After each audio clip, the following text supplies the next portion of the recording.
Yeah.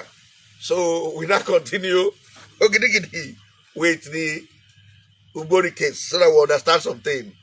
Like I told you, they had to go and call an Agbassa man to come and testify for them. An Agbassa man who knows the history of Ugbori very well. The name of the Agbassa is Obene Ojogri. I will tell you his testimony, his own story. But before then, let me just also finish Magbemi, because Magbemi I cut it halfway. Because in the document, Awolowo, it accepted him. And Awolowo was trying to say it should not turn that particular document. Now let me just touch, because it's very important. He said, my senior brother took over custody of my father's property and document. It means Anewe was not the eldest son of Magbemi. Good. I got the correspondence I mentioned earlier from my senior brother.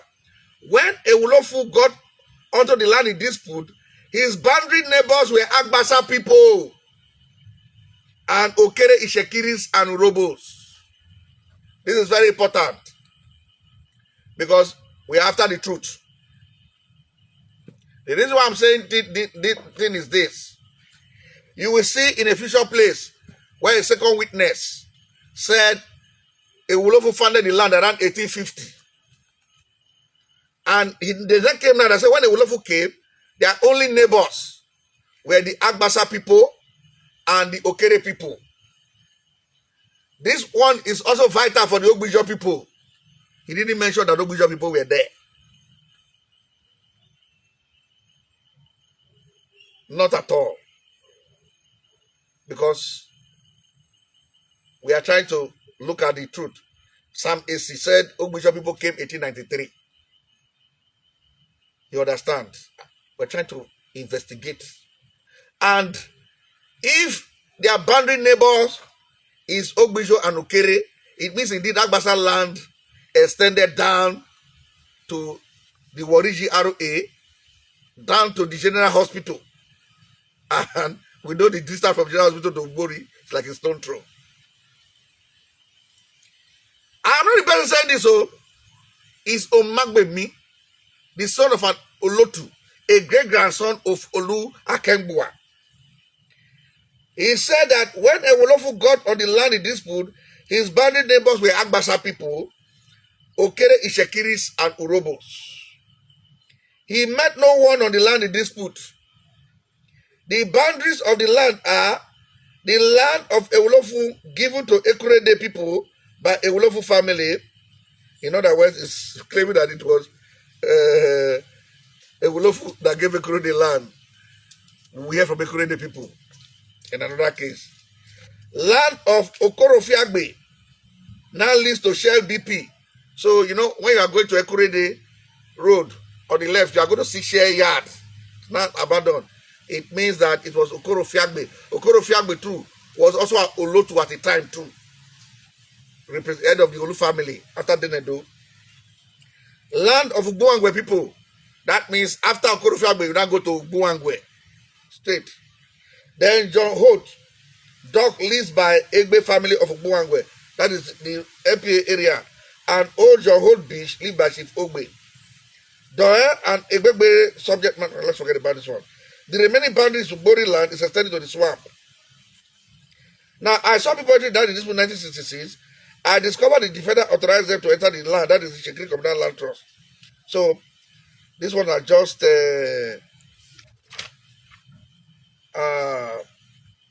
then he now said something that the entire Ewulofu family authorized us, the plaintiff, to bring this matter. That Umukoro is a grandson of Ewulofu's Oloruku. No, Shekiri. Shekiri cannot do without mentioning his name. Is that Umukoro, who is recognized as the oldest man in Ugbori, is the grandson of Ewulofu's Oloruku. Oloruku means the head slave. But here they didn't call him head slave. They say he was their head warlord, head of all his warriors. You understand? He was born at Ugbori. His father is no longer alive. Oloruku is a war leader. Umukoro's grandfather came with Ewulofu when the latter founded the land. So it is clear that Umukoro's grandfather deforested it because our Wolofu being a priest now, we leave the whole thing for his Oloruku to work. The name of Umukoro's grandfather was Ogbologbo, Sanisoko man. Now, look at this statement. The present Olu of Warri is the first Olu of Warri to live in Warri. Olu Erejuwatu is the first Olu to live in Warri. Other Olu were in Ode Ishekiri. And when I made a video that of all the kings in Warri, the latest to migrate is this Olu of Ishekiri. Is the youngest. Because all his ancestors were in Ode Ishekiri. Look at it. The present Olu of Warri is the first Olu of Warri to live in Warri. His doing so is against Ishekiri tradition. Now me talking about is Omagbemi. That moving the palace from Ode Ishekiri to Ugbori is against Ishekiri tradition. Now, he came to settle here around 1955, where the Olu Palace is in Warri is in Ewulofu's land. The Olu obtained our permission to settle there. And they tendered that document, but I told you I would not. Let's end it there as a respect for your royalty. He had a solicitor then. Chief Prest was the solicitor. In other words, it was Chief Prest that prepared the deed for the leasing of the land. Before the Prest later took him to court. Say, don't try this your overlordship over my father's land. She had a bee. The Olofu family entered into a deed with the Olu. I obtained a certified copy of the deed from the land registry. I tendered the copy. The court said they are admitting it. I was in Warri in 1958-1959. I read the instrument established in the Federal Trust. I never took advantage of my political position as a member of the defendant in 1962 to enter the communal land. I belong to the Action Group in 1962. I have not changed to another political party. So, these are the whole thing. So, let us now go to the testimony of the Agbassa man, whom they ran to come and help them testify. Yes. He wasn't a Christian, he swore by iron. Speaks to Robo. I am Obene Ojogri. I live in Agbassa, Warri. I am a farmer. I am the spokesman of the 7 villages of Agbassa, the Otuta. I know the plaintiffs in this case. I know the first plaintiff's father, which means he and Omagbemi, the plaintiff's father, were age mates. I know the village called Ugbori. From Ugbori to Agbassa, it's about 3 miles. If you convert it to kilometer, it will be like 1.5 kilometers. I know where whole transport was in Warri. I'm a native of Agbassa. My grandfather was born there. He said his grandfather was born in Agbassa. I was born in the year war was waged against the Oba of Benin. That's 1897. They know. Because when they defeated the Oba, they were taking him to Calabar to put fear on Robo people so that they submit to British colonialism. They took him through the Benin River down to Sapele, where they showed him to Sapele chiefs. They may be there, the Mayomano, the Mogodo, the Mofotuku in chains to humiliate him. When they saw a whole Oba in chains, they submitted. From there, they now passed Sapele Creek River, went to the Warri anchorage, called all the chiefs too. So all of them knew that particular year. And also the year Nana was 1897. So imagine somebody who was born in 1897 said his grandfather was born in Agbassa. You understand? He said, I used to fish in the area where John Holt Company was. Now Ishakiri go and come and give witness. Your whole now is where the MPA area now because military government took all over your whole all the Miller water side. He said, I used to fish in the area where whole transport was. If na Ishakiri man they fish the place before white men come, they go say that they get the land. They will say that because as it is now, he used to fish in the place before because Ugbori Imuere said they claimed that place, they reclaimed that place too. So if Agbassa was fishing the place, okay, let's continue. Whether he took permission for somebody to fish the place, we don't know. Now, I used to fish in the area when whole transport was. I knew when whole transport came to the land, leads to them. The land to which whole transport came is Ugbori land. We saw no other persons there. Ugbori had been there for long. Ugbori had been long on the land in dispute before John Holt came. I grew up to know Ugbori. But meanwhile, his father, his grandfather, was born there. And the man said when they came, only Agbassa and Okere were their neighbors. So these people existed in Warri Township before the Mewolofu came around 1850. Now continue.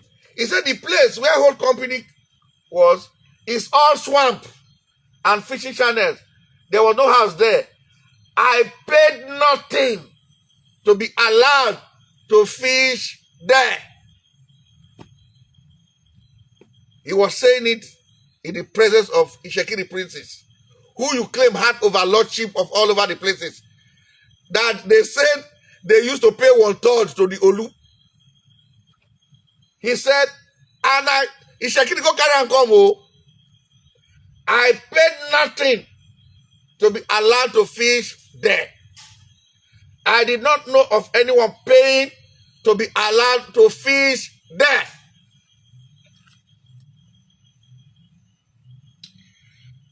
Continue. I am a chief. I became a steward in 1921, and by then John Holt had been on the land before then. Persons of my age group used to go from Agbassa to place to fish. Anybody could go fish and fish there. The place, he said it here, that is the Urobo man. You must give it to the Urobos. The place is not Agbassa land. He said Ugbori is not Agbassa land. That where Joho, that is MPA is now, is not Agbassa land. Because this one is the head of Agbassa. But he said he was going there to fish free of charge. In other words, another community had not laid claim to the place as at that time. But yet, because what do people not say? What you not say is this. So you say the place is already part of Warri Kingdom. That's why the violation of the Olu spread to the place. That is how you think. You understand? We have Uwie this way. Uwie was founded before Agbaro.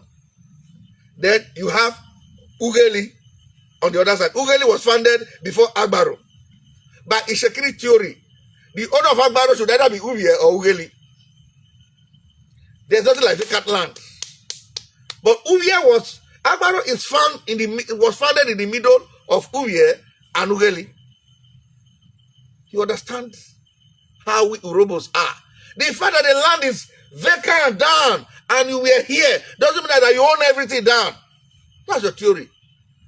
Ugbori people said now that they came to meet Agbassa and Okere. Agbassa man said, I and our ancestors have been fishing in the area called Ugbori before they came. But yet it's not our land.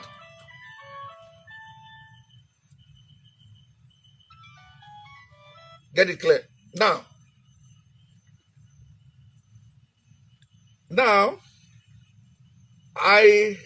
the place is not Agbassa land. The place we used to go and fish is the land in dispute in this case. Of course, it cannot be Agbassa land because It cannot be Agbassa land because it is a land that was founded from the swamp. Ugbori was reclaimed from the swamp. As you can see the story now. He said we used to go and fish in that place. Agbassa did not need a swamp to stay. So if somebody else now come now and reclaim it, it is the person's property. Even the same thing. Ejiro Imuere said it was around 1890 they reclaimed the MPA area from swamp. So Agbassa did not claim swamp at all as part of their land. Now, I know the boundaries of the land in dispute. It is bounded by a river on one side. We Agbassa are in boundary with Ugbori. Okere and Ugbori are on one side. Ugbori Koko has a boundary with the same land. I do not know about the other boundaries. The land in dispute is bounded by Ugbori on the one side and on another side by Okurode, that is Ekurode Sobo. I have never heard of Ofomulu. Ewulofu was grandfather of Omagbemi's father. He lived in Ugbori village. I did not know him. I, however, knew the first plaintiff's father. You cannot see by yourself how the testimony of the Urobo man of Agbassa aligned with the plaintiff story of Omagbemi, that when they came, only Agbassa and Okere were their neighbors. So you see how we cannot extract stories. How to extract stories. You understand? And they said they came around 1850, which means Agbassa had been there before 1850. That means Don Numa was lying when he said Agbassa came around 1866. And that means that 1850, Obujo people are not actually settled in that area. From this evidence, we'll continue with the next witness, Rubowado